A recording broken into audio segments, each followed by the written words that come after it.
Hello students, welcome to बाइन edutech class.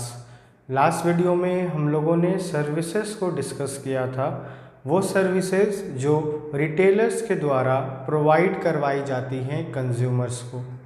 Okay, उससे पहले हम लोगों ने services to manufacturers and wholesaler discuss किया था। कुछ पॉइंट्स है जिसको रिकॉल कर लेते हैं one by one. The first point जो हम लोगों ने डिस्कस किया था, रेगुलर अवेलेबिलिटी ऑफ गुड्स।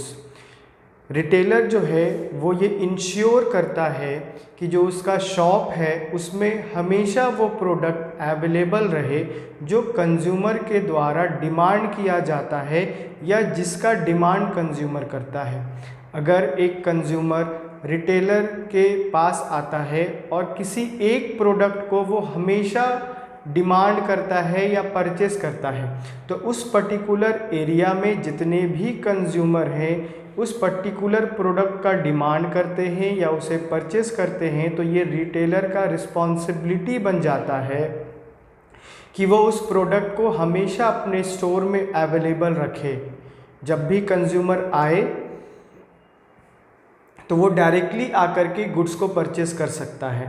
तो रिटेलर जो है वो ये इंश्योर करता है कि वो पर्टिकुलर प्रोडक्ट उसके स्टोर में हमेशा अवेलेबल रहे। तो ये एक सर्विस प्रोवाइड कर रहा है कंज्यूमर को अपने नीड्स के रिगार्डिंग या अपने डिमांड्स के रिगार्डिंग यहाँ वहाँ नहीं जाना पड़ रहा है। वो एक पर्टिकुलर स्टोर में जा रहा है, शॉप में जा रहा है, वहाँ जाने के बाद वो उसके डिमांड की पूर्ति वहाँ हो जा रही है। तो रिटेलर जो है वो नंबर ऑफ होलसेलर से कांटेक्ट करता है, वहाँ से गुड्स को वो परचेस करके लाता है, फिर वो अपने स्टोर में लाकर शेल्फ पर सारे प्रोडक्ट को अच्छे से रखता है। देन जब कंज्यूमर आता है तो वो गुड्स को परचेस करता है। तो फर्स्ट सर्विसेज हम लोगों ने देखा। सेकंड पॉइंट था हमारा वाइड सिलेक्शन। होलसेलर जो है वो वन लाइन प्रोडक्ट के साथ डील करता है, किसी एक ही लाइन के प्रोडक्ट को वो डील करेगा। भले वो नंबर ऑफ रिटेलर्स से कांटेक्ट बना रहा है या नंबर ऑफ रिटेलर्स को वो प्रोडक्ट सेल आउट कर रहा है, लेकिन वो वन लाइन प्रोडक्ट के साथ डील कर रहा है। लेकिन जो रिटेलर्स होता है वो किसी वन लाइन प्रोडक्ट के साथ डील नहीं करता है, वो नंबर ऑफ वैरायटी के साथ डील करता है,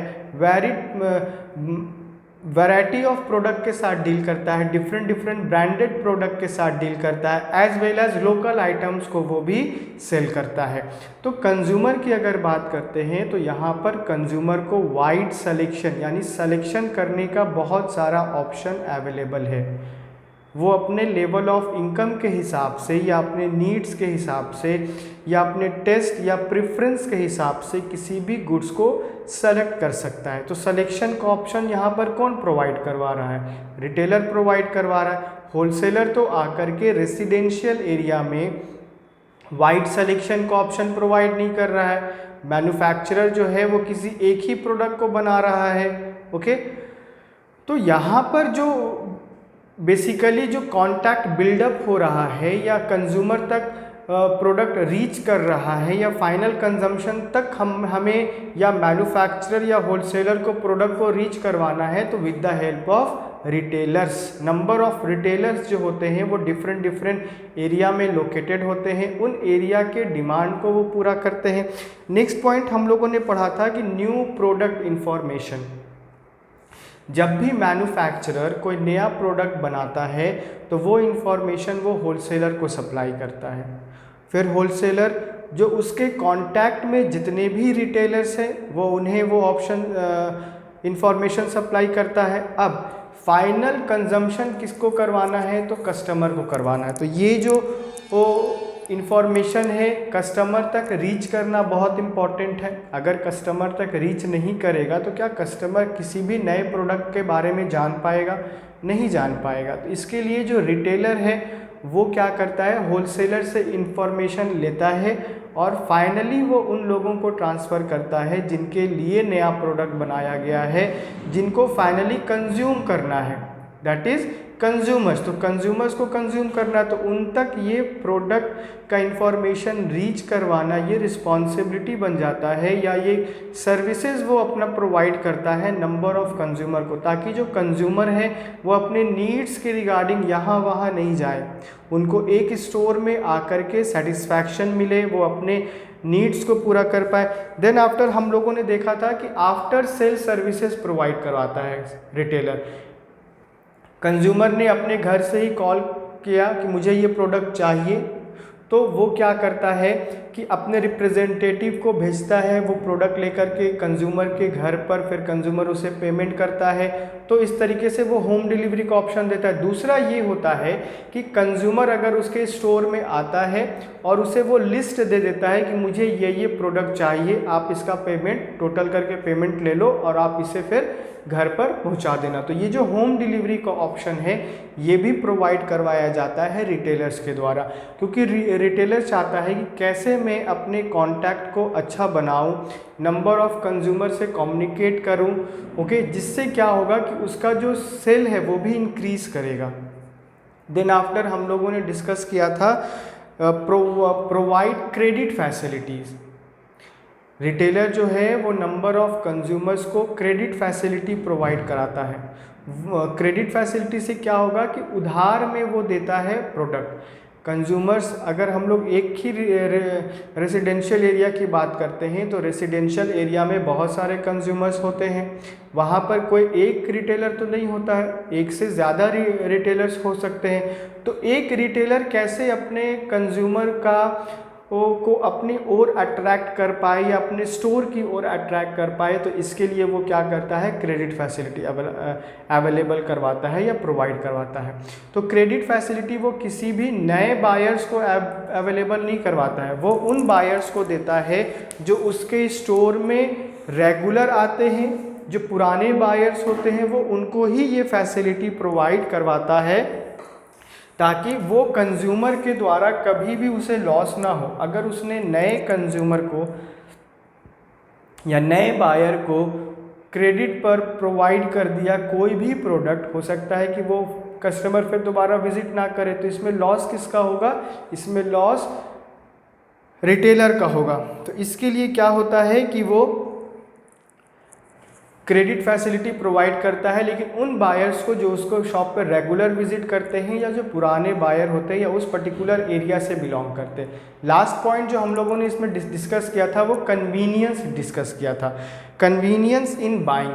अब बात करते हैं कि कन्वीनियंस इन बाइंग का मतलब क्या होता है। रिटेलर जो होता है वो ऑफर करता है नंबर ऑफ कस्टमर्स को ये सर्विसेज कि वो अपने एरिया में रह करके, अपने एरिया जो उनका लोकेलिटी है उसी एरिया में रह करके वो उस प्रोडक्ट को परचेस कर सकते हैं जिनका उन्हें रिक्वायरमेंट है। अब अगर देखा जाए तो मैन्युफैक्चरर जो है वो गुड्स को प्रोड्यूस कर रहा है, फिर वो होलसेलर के पास आ रहा है, तो होलसेलर है के पास से फिर नंबर ऑफ रिटेलर्स जा कर के वो प्रोडक्ट को अपने पास परचेस कर रहे हैं, फिर वो उस एरिया में आ रहे हैं जहाँ पर उनका स्टोर चल रहा है। तो एक प्रोसेस होता है, ये प्रोसेस को कौन फॉलो करेगा, एक एक कंज्यूमर अगर फॉलो करेगा तो डिस्ट्रीब्यूशन चेन जो है वो अच्छे से रन नहीं कर पाएगा या उसको फॉलो नहीं किया जा सकता। लेकिन अगर डिस्ट्रीब्यूशन चेन को फॉलो करना है तो हर एक को अपना रिस्पॉन्सिबिलिटी अच्छे से फुलफिल करना होगा। तो रिटेलर जो है वो ऑफ़र प्रोवाइड करता है या वो फैसिलिटी देता है कि आपके डोर पर मैं ला करके अपने शॉप को रन कर रहा हूँ या आपके रेसिडेंशियल एरिया में आकर के मैं अपने स्टोर को रन कर रहा हूँ। सो मैं आपको क्या दे रहा हूँ, सहूलियत दे रहा हूँ कि आप आइए और आकर के गुड्स को परचेस कीजिए। ओके, तो इस वीडियो में हम बात करने वाले हैं types of retail trade. Retail trades के कितने टाइप होते हैं। ओके, तो रिटेल ट्रेड को हम लोग डिवाइड करेंगे दो टाइप में, नंबर 1 और नंबर 2, ए और बी। इटिनरेट्स का मतलब होता है, ये हम लोग आगे डिस्कस करेंगे, लेकिन पहले इसके टाइप्स को देख लेते हैं। Hawkers and peddlers, periodic market traders, street traders और cheap jacks. Okay, then after आता है फिक्स्ड शॉप। एक पर्टिकुलर एरिया में एक दुकान होगा, इसका मतलब होता है कि कोई फिक्स्ड शॉप नहीं है, कोई प्लेस फिक्स नहीं है। लेकिन यहाँ पर जो रिटेलर है, दोनों ही रिटेलिंग कर रहा है, दोनों ही रिटेलर है, लेकिन अंतर ये है कि इसके पास कोई भी नो फिक्स्ड शॉप, ओके। लेकिन यहाँ पर आपको क्या दिखेगा कि उसके पास एक फिक्स्ड शॉप है जहाँ से वो अपनी रिटेलिंग को कैरी कर रहा है। तो इसमें भी हम लोग दो पार्ट में डिवाइड कर लेंगे फिक्स्ड को, नंबर 1 और नंबर 2। पहला आएगा स्मॉल स्केल शॉप, दूसरा आएगा लार्ज स्केल शॉप, ओके। इसके अंदर भी कुछ पॉइंट्स है या कुछ टाइप्स है, let's see one by one. General stores, single line stores, speciality store, second hand shop, second hand good shop and second shop, ये आते हैं स्मॉल स्केल शॉप के अंदर, ओके। हम लोग डिस्कस करेंगे बाद में कि हॉकर्स क्या है या उसके टाइप्स क्या हैं। देन आफ्टर हम लोग डिस्कस करेंगे कि स्मॉल स्केल शॉप के क्राइटेरिया क्या हैं, उसके फीचर्स क्या है। देन आफ्टर डिस्कस करेंगे large scale shop. Then large scale shop के अंदर आते हैं departmental stores, multiple shops, mail order retailing, automatic vending machine, consumer cooperative store and last supermarket, okay. तो पहले हम बात करते हैं इटिनरेंट्स की। इसका मतलब क्या होता है? It refers to retailing. ये क्या रेफर करता है? ये रिटेलिंग को रेफर करता है। यानी यहाँ भी क्या हो रहा है? रिटेलिंग हो रहा है। कौन सा ट्रेड कैरी हो रहा है? तो रिटेल ट्रेड कैरी हो रहा है। यहाँ पर होलसेल ट्रेड की बात नहीं हो रही है, okay. Who have no fix place of cell.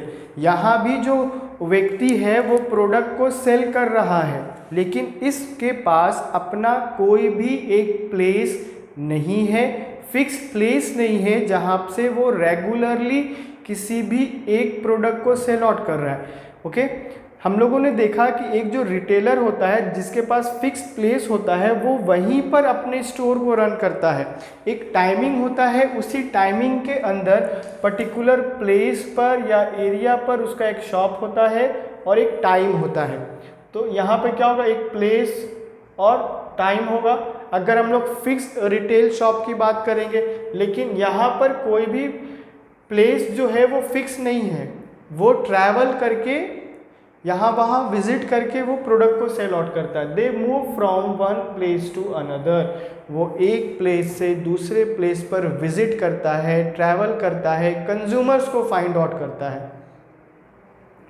आपने बहुत सारे लोगों को स्ट्रीट पर देखा होगा, रोड पर देखा होगा, जो साइकिल पर या ठेले पर अपने प्रोडक्ट को लेकर के कैरी करते रहते हैं। या बहुत कोई को आपने देखा होगा कि सर पर वो प्रोडक्ट को लेकर के कैरी करते हैं। तो इसका क्या है? क्या उनके पास प्लेस है फिर भी वो ऐसा काम कर रहे? नहीं, ऐसे रिटेलर्स के पास कोई भी फिक्स प्लेस अवेलेबल नहीं होता है और उनका कोई फिक्स टाइमिंग भी नहीं होता है कि वो आपको हमेशा उसी समय यहाँ पर मिलेंगे। वो ट्रैवल करते रहते हैं, मूव करते रहते हैं from one place to another. तो इसके लिए उनके पास कोई भी फिक्स प्लेस या समय नहीं होता है। इन सर्च ऑफ कंज्यूमर, किसकी तलाश में? तो कंज्यूमर की तलाश में, कंज्यूमर के सर्च में। अब उन्हें कंज्यूमर को फाइंड आउट करना, क्या कंज्यूमर उन्हें अवेलेबल नहीं होगा? अगर वो एक जगह खड़े होंगे या अपने स्टोर को चलाएंगे तो कंज्यूमर ज़रूर आएगा। लेकिन जो उनका प्रोडक्ट होता है वो थोड़ा सा लो क्वालिटी का होता है या लोकल मार्केट का होता है, तो बहुत सारे कंज्यूमर इंटरेस्टेड नहीं होते। वो वैसे कंज्यूमर्स को फाइंड आउट करते हैं जो उनके प्रोडक्ट के रिगार्डिंग इंटरेस्टेड होते हैं या अपना इंटरेस्ट दिखाते हैं, वो उनके प्रोडक्ट को देखना चाहते हैं। अगर वो प्रोडक्ट अच्छा लगेगा तो वो उसे परचेस कर लेते हैं। तो इसका डेफिनेशन क्लियर है। नौ अब इसका हम लोग कैरेक्टरिस्टिक्स के बारे में बात करते हैं। Trader operating with limited resources. ये जो रिटेलर होता है या ये जो ट्रेडर होता है ये बिजनेस को ऑपरेट करता है लेकिन एक लिमिटेड रिसोर्सेज के साथ। कैपिटल की बात करते हैं तो बहुत ज़्यादा पूंजी इसके पास अवेलेबल नहीं होता है। अगर किसी के पास रिसोर्सेज अवेलेबल नहीं है या फाइनेंशियल कंडीशन उतना अच्छा नहीं है, क्या वो कोई अपना स्टोर रन कर पाएगा या पर्टिकुलर जगह पर रेंट दे पाएगा? क्योंकि अगर एक अपना ज़मीन नहीं है तो वो एक अपना शॉप नहीं बना पाएगा। अगर अपना शॉप नहीं बना पाएगा तो उसको क्या देना पड़ेगा? फिर वहाँ पर रेंट देना पड़ेगा। तो हर महीने उसको रेंट देना पड़ेगा, प्लस एटलीस्ट उतना तो उस प्रोडक्ट को सेल करना पड़ेगा कि वो अपना प्रॉफिट भी अर्न कर पाए, अपने एक्सपेंसेस को बेयर कर पाए। अगर वो प्रॉफिट अर्न नहीं करेगा तो एक्सपेंसेस को कैसे बेयर करेगा? तो इसके लिए क्या होना, तो ये जो होता है यहाँ पर लिमिटेड रिसोर्सेज होता है या लैक ऑफ रिसोर्सेज के कारण ये जो ट्रेडर है वो बहुत सारी चीज़ें ऑपरेट नहीं कर पाता है। वो लिमिटेड रिसोर्सेज के साथ या लोकल आइटम्स के साथ ही डील करता है। तो कंज्यूमर को फाइंड आउट करना थोड़ा सा यहाँ पर डिफ़िकल्ट हो जाता है, क्योंकि आज के जितने भी कंज्यूमर है वो ये चाहते हैं कि अगर हमने जितना पैसा खर्च किया है एटलीस्ट उतना सेटिस्फैक्शन तो हमें किसी प्रोडक्ट से मिलना चाहिए। ओके, पैसे की कमी के कारण वो लोग स्टोर ले नहीं पाते, फिर पैसे की कमी के कारण वो लोग प्रोडक्ट को अच्छे से रिप्रेजेंट नहीं कर पाते हैं। अगर आप किसी स्टोर में जाओगे तो वो लोग आपको आराम से बैठा करके टेबल पर, है ना, वहाँ पर आप अपने प्रोडक्ट को वो लोग रिप्रेजेंट करते हैं, लेकिन इसके अंदर कोई भी ऐसा प्लेस नहीं होता जहाँ पर वो कंज्यूमर को अच्छे से ट्रीट कर पाए। लिमिटेड रिसोर्सेज से वो उस प्रोडक्ट को परचेज करेंगे जिसको सेल करके, रीसेल करके वो लोग क्या कर पाए, कुछ अर्न कर पाए। क्योंकि ये लोग खुद तो बना नहीं रहे, कहीं ना कहीं से परचेस करके ला रहे हैं, तो कहीं ना कहीं से परचेस करके लाएंगे तो फिर उसको रीसेल करेंगे। Next, deal in product of daily uses. ये लोग वैसे प्रोडक्ट को ज़्यादातर सेल करते हैं या डील करते हैं जो डेली बेसिस पर यूज़ होते हैं। बहुत सारे प्रोडक्ट हैं, अगर आप विजिट करोगे मार्केट में तो नंबर्स ऑफ ऐसे ट्रेडर्स जो हैं जो एक जगह से दूसरी जगह विजिट करते हैं, जिन्हें हम हॉकर्स, पेडलर्स ये बोलते हैं, या पीरियोडिक मार्केट या स्ट्रीट ट्रेडर्स बोलते हैं। तो इन लोगों के पास वैसा प्रोडक्ट ज़्यादातर होता है जो कंज्यूमर डेली यूज़ में लाता है। वैसे प्रोडक्ट के साथ वो डील नहीं करते जो हाई रेट का होता है, जिसकी क्वालिटी बहुत ज़्यादा अच्छी होती है, जिसके लिए कंज्यूमर को ज़्यादा पे करना होता है।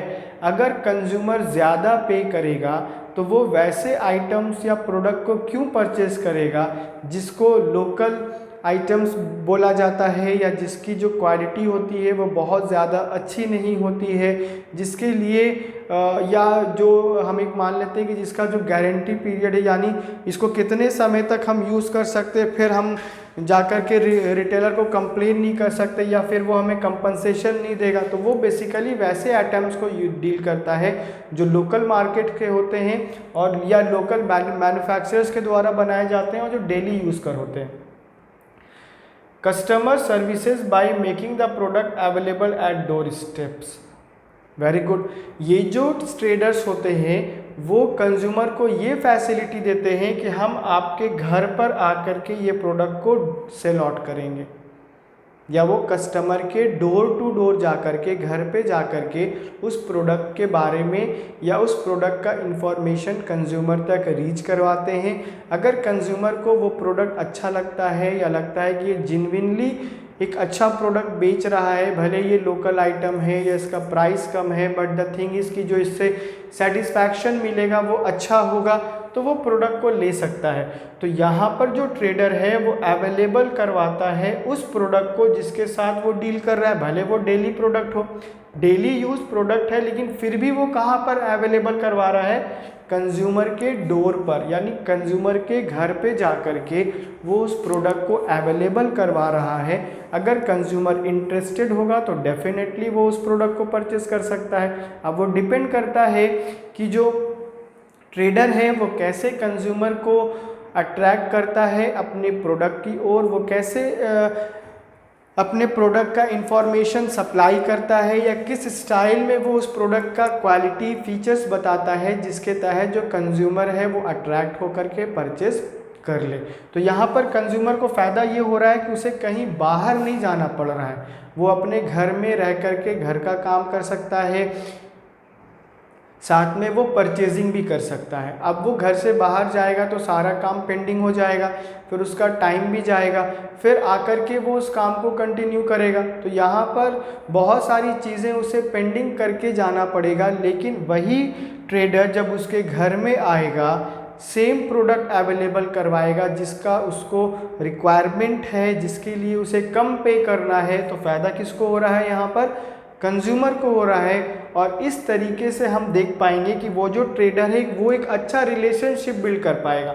अगर वो ट्रेडर एक अच्छा प्रोडक्ट सेल कर रहा है, नंबर ऑफ पीपल के साथ एक अच्छा कांटेक्ट बिल्डअप कर रहा है, तो कंज्यूमर ये ज़रूर चाहेगा कि आने वाले टाइम में मैं उसी ट्रेडर को फाइंड आउट करूं जिससे मैंने पिछली बार ये प्रोडक्ट लिया था। तो वो ट्रेडर जो है वो एक पर्टिकुलर एरिया भी सेलेक्ट कर सकता है।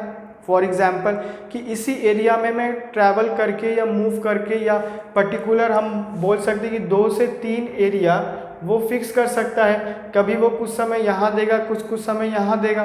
तो इस तरीके से वो कस्टमर्स अपने बना सकता है।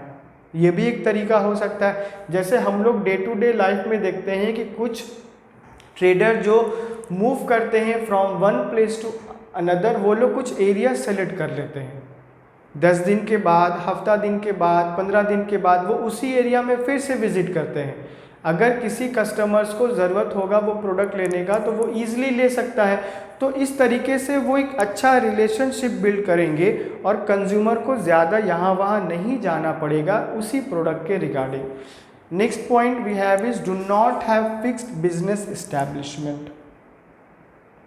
इन ट्रेडर के पास बिजनेस फिक्स्ड नहीं होता। बिजनेस वो लोग प्रोडक्ट को सेल कर रहे हैं, लेकिन एक बोले हैं कि फिक्स्ड शॉप है, उसी शॉप को उन लोगों ने इस्टेब्लिश किया है, एक पर्टिकुलर एरिया में इस्टेब्लिश किया, एक टाइमिंग है। जैसे हम मान लेते हैं कि सुबह हम फॉर एग्जाम्पल 9 बजे से लेकर के रात के 9 बजे तक वो लोग अपने बिजनेस को कैरी करते हैं, तो एक टाइमिंग है। देन बीच में हम लोग लंच ब्रेक भी दे सकते हैं, मान लेते हैं 12 बजे से लेकर के 1 बजे तक। तो एक टाइम है जिसमें कंज्यूमर जो है वो जान पाएगा कि ये पर्टिकुलर शॉप है, इसका ये टाइम है, ये ब्रेक टाइम है, फिर इतने बजे से ये कैरी कर लेगा अपना बिजनेस। लेकिन इसके अंदर वैसा कोई भी फिक्स्ड बिजनेस इस्टेब्लिशमेंट नहीं है।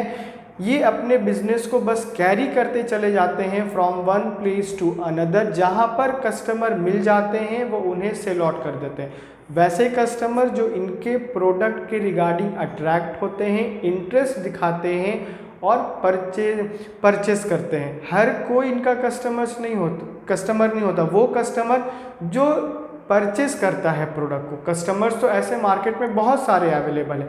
क्या हर ट्रेडर हर व्यक्ति को अपना प्रोडक्ट सेल आउट कर देता? नहीं, वो हर व्यक्ति को अपना प्रोडक्ट के इंफॉर्मेशन देता है, लेकिन उसका कस्टमर वही बनेगा जो उसके प्रोडक्ट को लेगा। अगर वो डोर टू डोर जा रहा है तो हर घर वाला उसका प्रोडक्ट नहीं लेगा।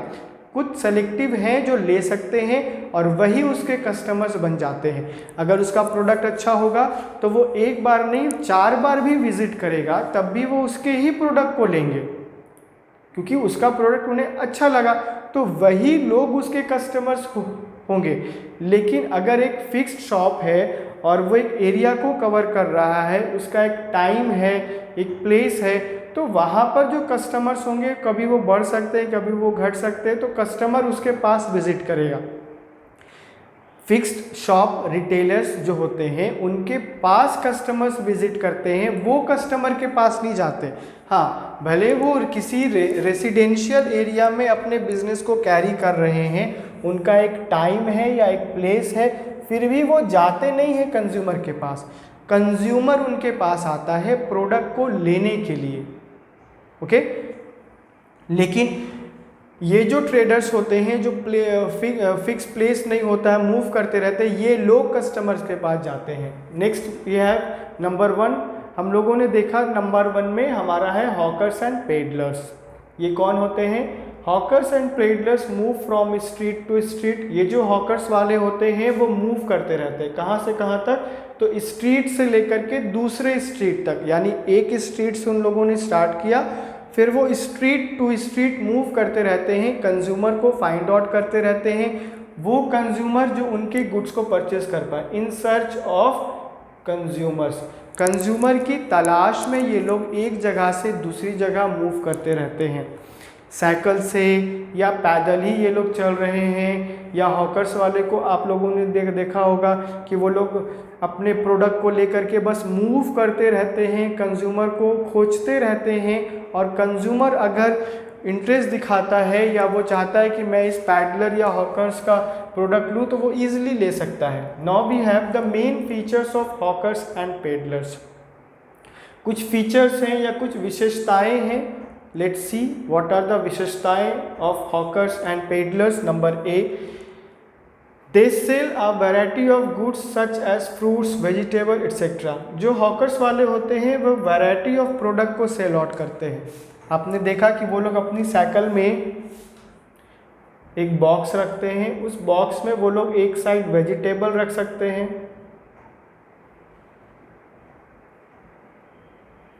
एक साइड फ्रूट रख सकते हैं, एक साइड वेजिटेबल रख सकते हैं, यहाँ पर ये लोग कुछ और रख सकते हैं। तो इस तरीके से वो वैरायटी ऑफ प्रोडक्ट के साथ डील कर सकते हैं, है ना।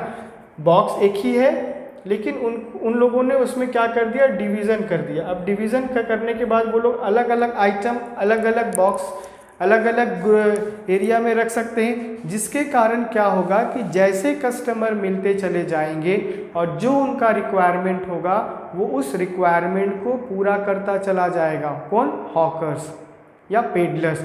तो वो लोग वैरायटी ऑफ गुड्स को सेल आउट करते हैं, और इससे क्या होगा कि अगर उन लोगों ने किसी एक एरिया या दो एरिया को सेलेक्ट कर लिया, वो लोग बार बार उसी एरिया में घूम करके आते हैं, तो उससे क्या होगा कि वहाँ पर जितने लोग रह रहे हैं उनको हमेशा ये रहता है कि अच्छा ये 4 दिन के बाद आता है या ये हफ्ता में इस डे को ही विज़िट करता है, तो वो लोग उसका वेट भी कर सकते हैं। वो डिपेंड करता है कि वो जो पेडलर या हॉकर्स है उसका कैसा कस्टमर्स के साथ रिलेशनशिप है। अगर उसने एक अच्छा रिलेशनशिप बिल्ड किया है तो कंज्यूमर ज़रूर उसके लिए वेट करेगा उस डे का जिस दिन वो वहाँ पर आता है। हम लोगों ने देखा है कि जो बहुत सारे ट्रेडर्स होते हैं जो ट्रैवल करते हैं, वो लोग 4 से 5 एरिया सेलेक्ट कर लेते हैं। ओके, मान लेते हैं 1 2 3 4 5 area A B C D E. Okay, वो मंडे को यहाँ विज़िट करते हैं, ट्यूसडे को यहाँ विज़िट करते हैं, फिर ये लोग आ जाते हैं वेंसडे को, थर्सडे, फ्राइडे, फिर सैटरडे, संडे। तो इस तरीके से ये लोग क्या करते हैं, एरिया सेलेक्ट कर लेते हैं, डे सेलेक्ट कर लेते हैं, और हर एक एरिया में ट्रैवल करते रहते हैं अपने प्रोडक्ट के साथ। तो इस तरीके से वो क्या करते हैं, कंज्यूमर के साथ एक अच्छा रिलेशनशिप बिल्ड करते हैं और अपने प्रोडक्ट को, नंबर ऑफ कंज्यूमर को सेल आउट करते हैं। Next point we have is point number B, they deal with non branded and local items. अब हम लोगों ने देखा कि इस टाइप के जो ट्रेडर्स होते हैं उनके पास रिसोर्सेज जो होते हैं वो लिमिटेड होता है। लिमिटेड रिसोर्सेज के साथ ये लोग डील करते हैं। जो व्यक्ति अपने बिजनेस को कैरी कर रहा है कम से कम पूंजी में या कम से कम रिसोर्सेज में, क्या वो ब्रांडेड प्रोडक्ट परचेस कर पाएगा? नहीं परचेस कर पाएगा, क्योंकि ब्रांडेड प्रोडक्ट का जो क्वालिटी होगा वो हाई क्वालिटी होगा, कॉस्ट ऑफ प्रोडक्शन भी लगेगा तो ज़्यादा ही लगेगा।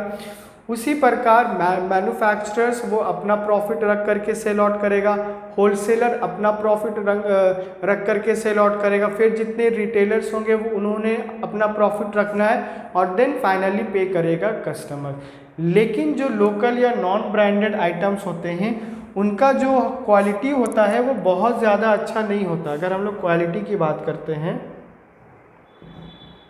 तो बहुत ज़्यादा अच्छा क्वालिटी नहीं होता, एक एवरेज क्वालिटी होता है, और उस एवरेज क्वालिटी के साथ ही वो उस प्रोडक्ट को सेल आउट करते चले जाते हैं। ये कंज्यूमर को भी पता होता है कि वो जो प्रोडक्ट मैं परचेस कर रहा हूँ वो लोकल प्रोडक्ट है, वो नॉन ब्रांडेड प्रोडक्ट है, अगर वो ख़राब भी निकल गया तो हम कंप्लेन नहीं कर सकते। ओके अगर कर भी देगा तो उसे ज़्यादा कंपनसेशन अमाउंट नहीं मिलेगा, क्योंकि जो इस टाइप के ट्रेडर्स होते हैं वो जनरली लोकल्स आइटम ही सेल आउट करते हैं, non branded and local items. Point number C, they supply the goods at the door step of the consumer.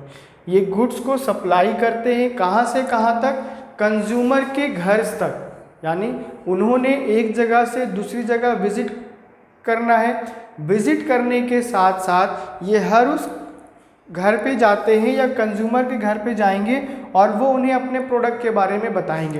Consumer को अगर इंटरेस्ट होगा तो वो उसके प्रोडक्ट को परचेस करेगा, इंटरेस्ट नहीं होगा तो वो परचेस नहीं करेगा, लेकिन फिर भी ये सर्विस प्रोवाइड करता है कंज्यूमर के डोर स्टेप तक, कंज्यूमर के घर तक।